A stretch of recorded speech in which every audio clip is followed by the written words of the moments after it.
Hi, and welcome to this week's episode of Money with Alpha.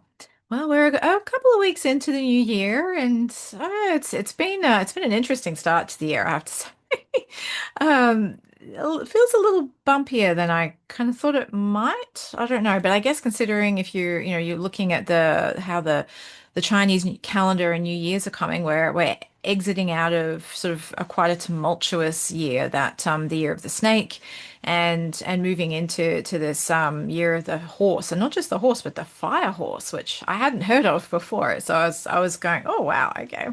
I don't fully understand it, but I understand the concept of like the energy and kind of like that galloping movement kind of thing. And if you're not moving, then you're going to be holding on to the tail of the horse as it drags you along. So trying to be astride the horse at least is probably a good way to be or aim to be. So with that in mind, and knowing that at this time of year, a lot of us are setting, these resolutions, which I don't know, I've never been much of a New Year's resolutions person myself, but I do see the value in a certain level of reset and recalibration and just review, I suppose. That's what I tend to do in January. More so, I do a little bit in December to plan things for the year, especially events and timings and holidays and trips and conferences and all of that. But in January is when I actually do my financial review. And it's interesting to me that it's already been a year since the last one. It doesn't feel like that long. And I'm actually doing a bit of an overhaul at the moment. I've got like lists upon lists to remember because last year my father passed away, and because I was managing his finances, I'm having to sort of try and resolve and tie up a lot of that. I'm going to do a separate episode on that because I don't like swearing, but it's been a complete like shit show, basically, that the whole business of dying, and I say business deliberately because there's so much that comes at you when you're at your most emotionally vulnerable yeah. So that's just, I'm going to turn that into a separate episode because the purpose of today's episode is to talk about making micro changes instead of resolutions. So have a look at what's been going on for you for the last year. And I'm going to touch on some of the more sort of mental side of money and how it appears in your world, as well as the actual practicalities of managing your money, because I feel like the two cannot be separated. We cannot make changes to anything in our lives until we figure out what the underlying causes of what's happening right now. We don't often tend to question the things that are working well, so I encourage you to do both. Have a look at what has been working for you, and you may have already started to incrementally make some changes throughout 2025. Just go back and look at the ones that you have changed and the things that have worked, and look at why they worked and how your identity as a person is evolving when it comes to managing money. I know I've had a bit of an identity shift myself in the last even 6 months when I look at what I've been doing, how things have been going, and what did I want to continue doing versus what did I want to change. And it reinforced to me that I am on the track that I want to be on. And it is heading in the direction. So I've launched or launching, I should say. I'm in beta testing at the moment. My new app, which is I've been using it myself as a tester, the primary tester, and I was like, oh, okay, yeah, I'm liking what I'm seeing here, and it's giving me a little bit more clarity, granular but visual at the same time of how things are going, so that I don't have to micromanage it so much. The app is doing that for me, and it's just giving me that kind of overarching view. And once everything's sort of humming the way I want it to, then it will be able to tick along and I can just basically watch it happen. I don't actually have to invest a lot of time and effort to manage it. I then can just sit at like more of a CEO level and manage my own finances at that level rather than being the little micromanager beaver that I've been in the past because I've been in the spreadsheets. And same with my clients. So I want us to get out of those weeds and actually have that holistic view that allows us to make better decisions, more informed decisions, more aligned, intentional behavior. And then what will come more to the forefront is looking at the stories, the beliefs, and the habits. So the micro changes that I'm talking about are things like, how often do you actually look at your money? Is it perceived to be too difficult, too time consuming? If that's the case, then you're going to want to check out Prosperous, which is my app once it's fully released, because it will take all of that argument or that excuse away. It'll make it very pretty, very visual, and in a way that you don't have to go, oh, it's too time consuming, because it will literally just be a dashboard on the front telling you how you're going. And you're like, oh, okay, that's great, cool. Or, this is maybe not how quickly I want to get where I want to go. So what changes do I need to make? And I'm just going to, adjust a few things and go, okay, well, if I can do that, that'll get me there. Sweet, let's go. So the decisions and the information will be at that level. It won't be oh, I've got to run the numbers. You don't need to run the numbers anymore because the app will do that for you. You can just run some scenarios to go, okay, well, if I could find myself an extra $100 a month, what would I do with it and what impact would it have? So that's going to be the powerful part of that. But in the process of doing that, it'll have to look at, okay, what is the identity shift that has to happen with me in order to allow this level of up leveling into my world, into my finances. And as a business owner, you can also have your business linked in more closely with your personal finances.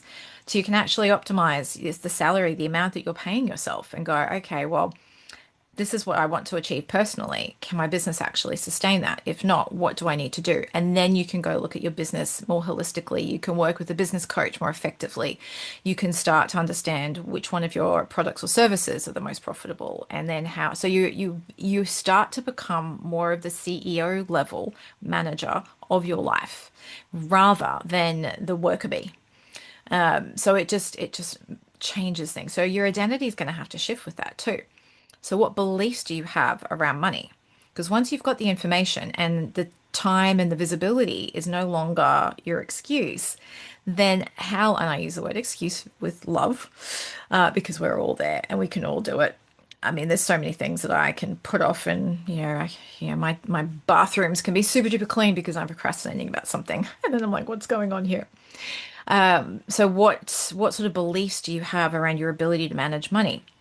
And if you can pinpoint that a bit more, then you can go, okay, well, if that's for lack of knowledge in relation to investing, then I need to go find out more about the investing space, and have a look at what the different options are. And do I need someone to help me do it, or do I want to do it myself? And I just need the knowledge and the platforms, because there's so many platforms out there now that make investing easier. Micro investing, share investing, ETFs have changed the game dramatically. Do you want to buy an investment property? What do you want to buy gold? Do you want to, trade Bitcoin? Just whatever it happens to be for you.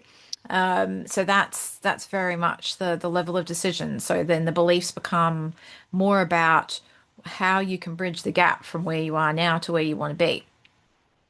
Then the habits also become, okay, do I pay my bills on time?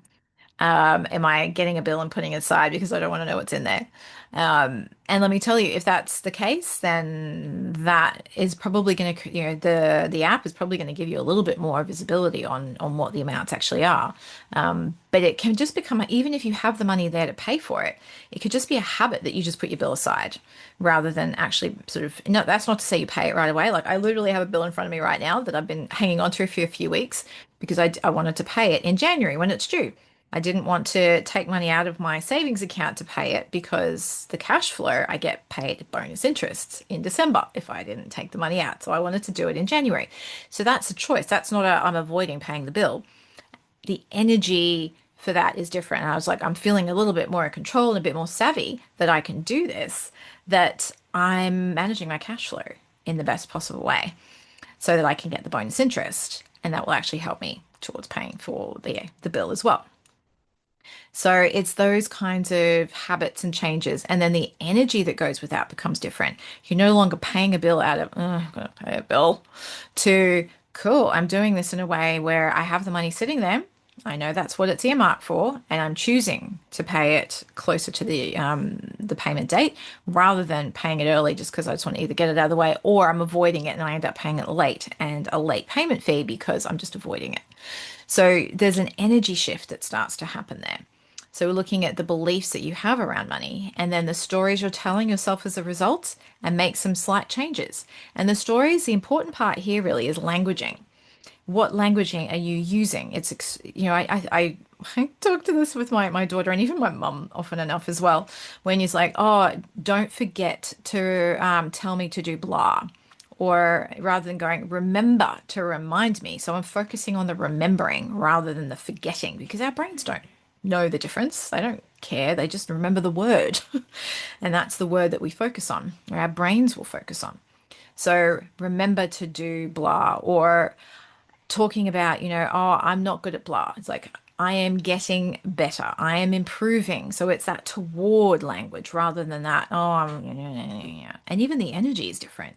If I'm improving and working towards getting better at something, your energy is already kind of moving forwards. Like even I sit up straighter and my whole body kind of moves forwards, whereas I kind of slump backwards and go, oh, I'm not good at blah. And it's the way our minds and our bodies work together. And that energy will impact your beliefs, your stories, and your habits as well. So important to keep note of that. You don't have to sort of analyze everything and be, super critical of yourself. It's just creating a certain level of awareness of the languaging that you're using. Because if you're a parent around kids, they're going to be picking up on your languaging and they are going to copycat you. The amount of times I hear my daughter say a phrase, and I was going, oh my gosh. And I realized, oh, that's me. I've been saying that a lot. And now she's doing it. And even facial expressions. So watch your kids because they're going to be a mirror right back at you for the things that you're saying and doing. And then start to look at what time you're making for money as well. And I'm guilty of this as well. It's like, oh, I don't have the time and da da da. You can make the time for the things that are important. Make a list. Literally, I have reminders in my phone. I have post-it notes, and I have a diary with my to-do list for the week. I've got it in a number of places, but then I get to cross things off or tick things depending on the method of the actual device itself. But it feels really good. But it's also clear then. I was like, okay, as soon as I think of something, even if it's a list for the farmer's market, this morning I was like, oh, I have to remember to put, sweet potato on there. So I have to quickly put a note in my phone. And then I'm going, okay, my brain's free to think of something else now because I know that's captured and it will remind me at the time I've asked it to. So use the tools. If you need to use Trello, for example, I use Trello to manage Christmas for presents, for food, for decorations, even like all sorts of things, any kind of reminders, and you can set a reminder. So use the technology available to help you with things like this. Block out time in your calendar, but you've actually got to stick to it then. It's not like you block the time out and then you see this blank space in your calendar and you're like, oh, I really need to do something else. So I'm just going to hijack that time. No, you've got to actually see this as a commitment you've made to yourself and do it. So maybe the thing then is to start with 30 minutes. Don't overestimate what you can get done or underestimate what you can get done in the time that you've given yourself. Just give yourself maybe one task, 30 minutes to get one task done. And then that feeling of satisfaction creates its own momentum. And that in itself creates confidence, which allows you to then move forward onto the next thing. So it's just these little steps, baby steps to get you going. And even if it's just setting up a micro investing account and automating $10 a month going into it. If that's it, and I mean, if you can't see me, I'm doing inverted commas, that's huge because when I added $10 a month automatically to my micro investing account, it like supercharged my progression in that and my returns. I don't, it's incredible when I look at the performance chart that's on my app. It's like, wow.